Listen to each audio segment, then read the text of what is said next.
Hi, welcome to my YouTube channel. This is Mobile Dauda.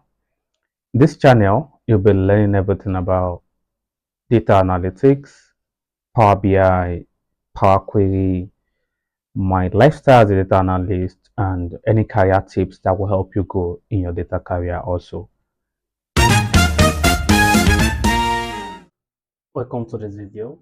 In this video, you'll be learning about data cleaning with Power Query. As, as you know, data analyst spends 60% of your time cleaning data.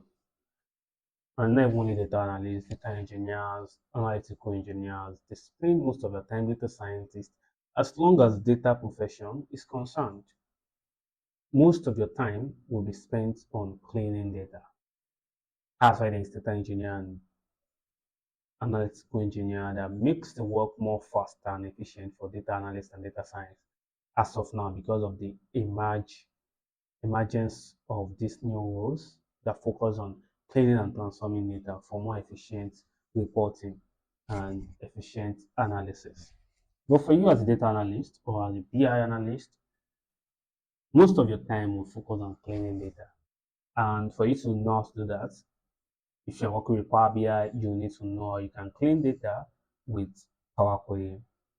So that's what you'll be learning in this video. And what is data cleaning? Data cleaning refers to the process of preparing and refining your data to ensure its quality, consistency, and accuracy before further visualization or analysis. Because if your data is not clean, just take it as you want to cook maybe a rice or jollof rice, anyone you want to like cook. Before you cook your rice, you need to rinse your rice. You need to like wash your rice before you put it on fire, you do anything you want to do to it. Because if you don't wash that rice and when you cook it that way, the end product, when it's finished, when it's done, is that the rice like the starch that you didn't wash or the dirty, the sand or stone that might be inside, you'll see it in the rice and it will not give it the rice good appearance and everything you want it to be. Same thing how you cook, same thing with your clothes that you wear too. So if you didn't wash your clothes, you didn't iron it, when you put it on, when you wear squeeze clothes outside, you will not look appealing. Same thing apply to your data, your visual, your analysis that you want to do. If the data is not clean, data is dirty and it's not accurate, your visualization will give wrong results. You will have wrong numbers. No matter how you want to beautify everything, you want to like beautify your visual, you want to bypass it, you will not be able to walk around because your data, the foundation of that data, it's dirty. So that's what you need to do. And when it comes to data cleaning, Power Query provides you with, when it comes to Power BI, Power Query provides you with a range of tools and functionalities to help streamline and automate the data cleaning process. So when you clean the data, Power Query makes it easy for you. You don't need to write any code, you don't need to do any advanced stuff. Just click on some features and it will apply it for you. And you can reuse those process if you're maybe working with large data and you have the same type of data maybe in another analysis that you want to do. You don't need to do those analysis again. Power Query like automate those for you. You can just copy the script and everything and go and paste it in another stuff and it will still do the same thing for you. So that's what Power BI offers you. And when it comes to data cleaning, there is no direct way of you cleaning data. There is no direct way. Like this is a direct process.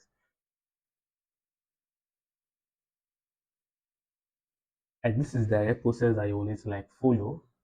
When it comes to data cleaning, you don't have those direct process, but you have things you can consider based on the data. So the data will determine how the process of your cleaning will go. So it depends on the data that you have. Sometimes you might not even need to replace anything. Sometimes I need to remove any column. So the data will determine the process of cleaning that you apply. But here are some things like it's always common when you want to clean data that you can consider when you see the data. Okay, oh, what type of this can I look at this? Data profiling. Power Query provides you with data profiling capabilities to analyze and understand the characteristics of your data. What do you mean by data profiling? This includes identifying data types, data distribution, missing values or outliers, and data quality. So data profiling tell you that okay, oh, instead of you looking at all your data one by one and looking for where there is null or there is wrong input or the data category, which is data type, it's not assigned well. Data profiling, which Power Query provides you with that you can see everything at a glance without needing to like drill down or now narrowing down every column one by one. So these are things like it was like check first, which is data profiling, things you can consider when you want to like clean data. The next one is assigning data category. Power Query enable you to specify data category for each column. So after you like know the data that should be there, you can specify the data category that can be okay. If this column is stored as text, meanwhile it should be a number, so you can change it to the right data type that it should act. Text, numeric data, or currency. This helps Power BI understand the data type correctly and apply appropriate formatting and calculation. The reason why this is important is because when you want to do your analysis in Power BI, you want to do your visual, you can apply the appropriate formatting. Number should be a number. So when you want to write a DAX that will calculate, it will recognize that column as or that field as a number, so you can apply calculation to them. But the one that is text, if you want to format them, you apply the right formatting because it understands that this category is a text. But if you don't have all those things, so in your calculation, your visual, none of them will work. That's why you need to like clean data. So these are other things like you can consider. When you want to clean data, you check your data first if those meet the information. So the next one is replacing value that you can consider when you want to do. So find and replace. So Power Query allows you to search for specific values in your data and replace them with other values or null blank value. Depends on the data that you have, as I mentioned. There is no direct process. It's always based on the transformation that you have or the data that you have, and it will determine that okay. But when you have the data, these are things you can look out for first, and then you can now decide how you want to start your cleaning. So for replacing value, if you have maybe incorrect spelling or you have some spelling that you don't know what it is and you want to replace them maybe with a null or blank to just have things for your analysis. This is useful for correcting misspelling, that's replacing value. Just think it of find and replace, that's how it works. Find and replace. Standardized formatting, maybe you want to have a consistent um, data formatting or how your data is being input. So replacing value can help you with that, or adding inconsistent data in place. So these are things that replacing value can help you with. The other one is renaming column. You can consider renaming column. Some column might be misspelled and not user friendly, or maybe more descriptive. If you're working with database a lot, you will see some naming convention for some fields. It will not be user friendly for analysis or how you want to report it. You might need to like rename them and make them align with naming convention that should be. So removing duplicates, Power Query allows you to identify and remove duplicate from your data, ensuring only unique record are included in your analysis. So this will save you from redundant analysis and inaccurate value when you're making your calculation. So filtering rules, you can apply filters to exclude specific rules based on certain conditions, such as removing irrelevant or incomplete data. So these are things that you can consider when you also clean data with Power Query.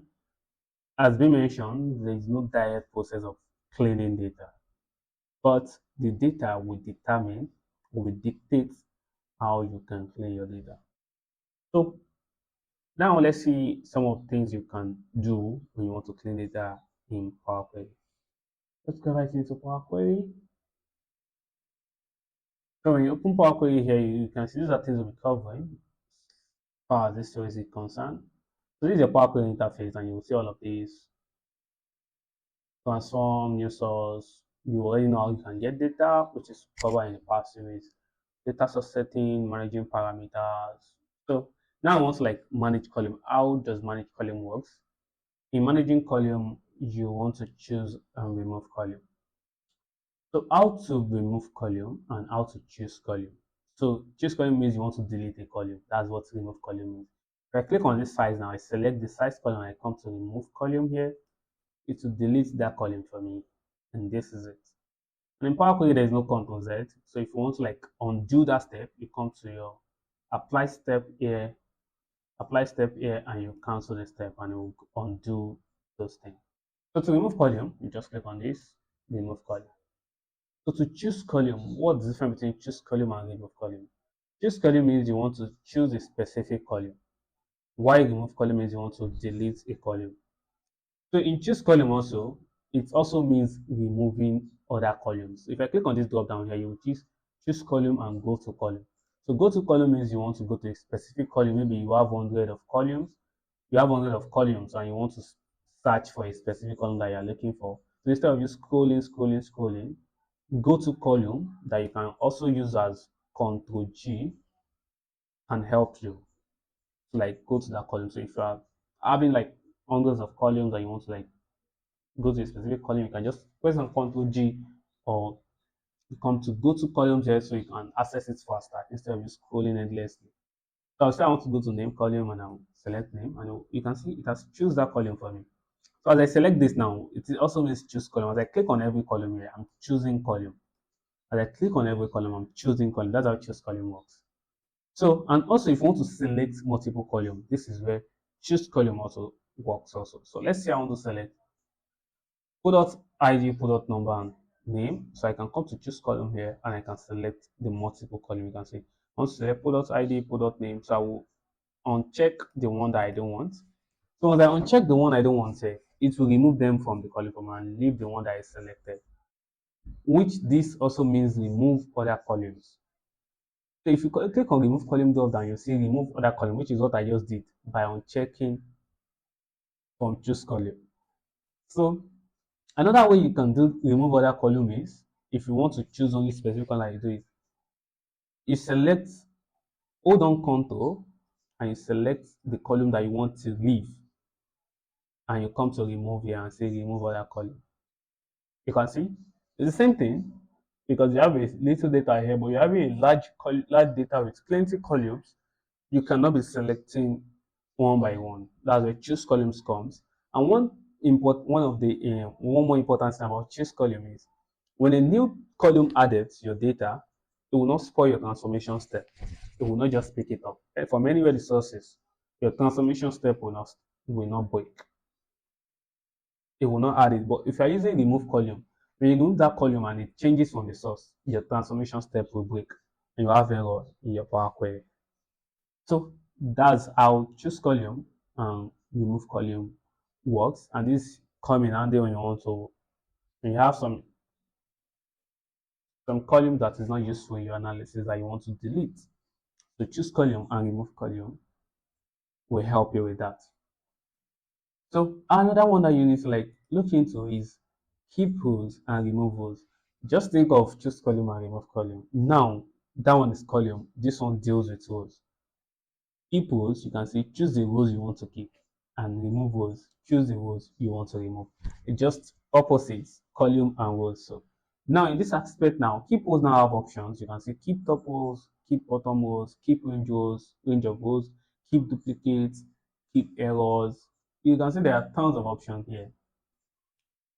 Remove rows too, same thing as you have for keep rows. We just, as I mentioned, alternate, which is so when you want to do keep rows, you say, okay, keep top rows, you can say, specify the top rows you want to do. When I say keep top rows, I want to only keep 10 rows, which is the first 10 rows or 15 rows. I can say, okay, count on row 1 to 15, keep it and remove every other thing. That's what it means. If you're coming and you can say keep first rows, which means I'm saying the M code here is showing me table dot first n, which is first n row number I specify here, which is first 15 rows, and it remove every other thing. So if I want to do keep bottom rows, I can cancel that step that I did and say, okay, for bottom rows, keep bottom rows.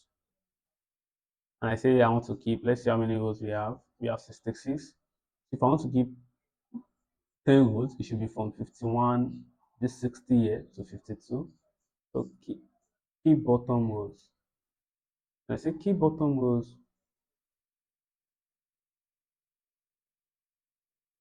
keep 10 bottom rows. So you should start from the 60th. You can see and here which is this to this and a pick from the bottom.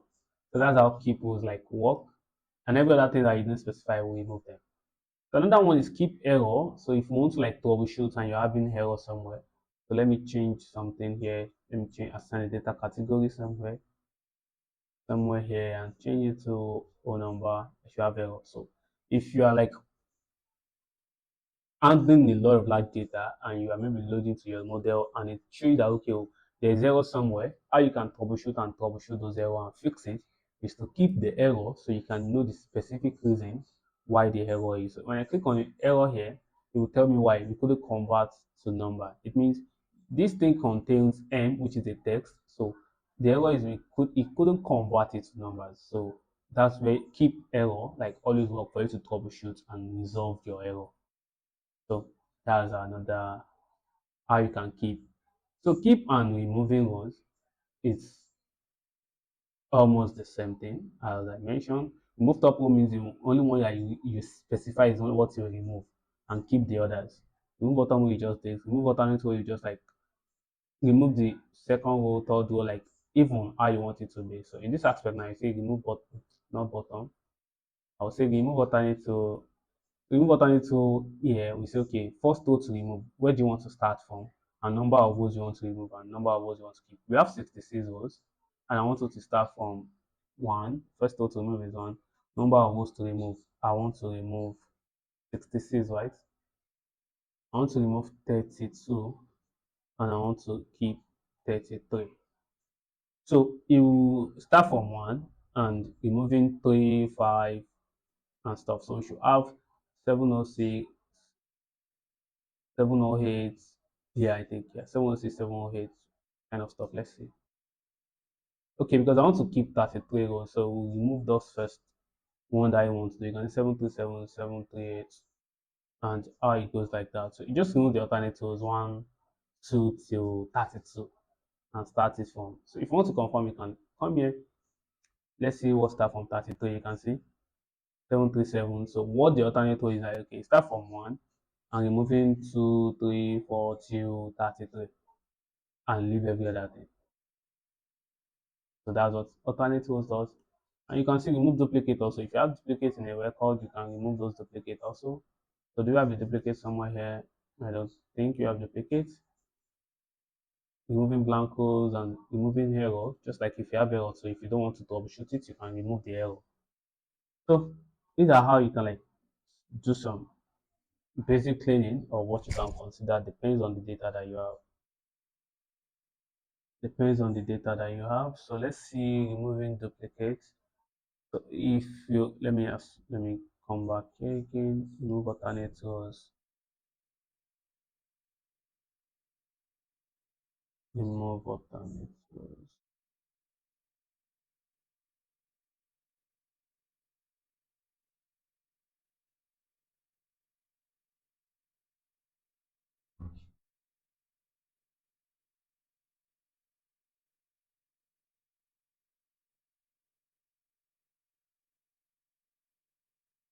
Product number should be text, name should be text, decimal, decimal. So if you're trying to like remove duplicates, and you can come here, let's say product number, you come to remove rows and say remove duplicate. If there is duplicates, it should remove, and if there is not, there is no duplicates here, and that's why you can see 66 distinct, 66 unique. So there is no duplicate on that column. So if you want to check maybe another way, you can come to name. There is no duplicate here. There is no duplicate in others too, but there is duplicate here. If I want to use this for example now, 4999999. So it should like only have one if I remove duplicate here. So I'm just showing you how duplicate works. So you can see now because there are some price that are repeated. So but the products are different. That's why I like to. So that's how you remove duplicate too. So if you have something that are repeated multiple times, you will remove all the other one that are repeated multiple times and leave only one. So another one you can do is removing errors. So let's say if you have error somewhere now, I'll convert this to a number. So I should have error somewhere here. So if I want to remove the error, I'll just come here, I'll say remove error and I'll remove all this error and leave the one that is not. L. So let me change that size to leave. So this is how you like manage column and you manage rows. If you have a cleaning that require you handling column and handling rows, these are how you can create them and how you can clean them in Power Query. So this will be all for this video. We'll see you in another series. Bye for now. Thank you for watching. If you enjoyed the video, kindly give me a follow, like, subscribe, click on the bell icon so you get notified when new video drop. Nice having you here. Bye.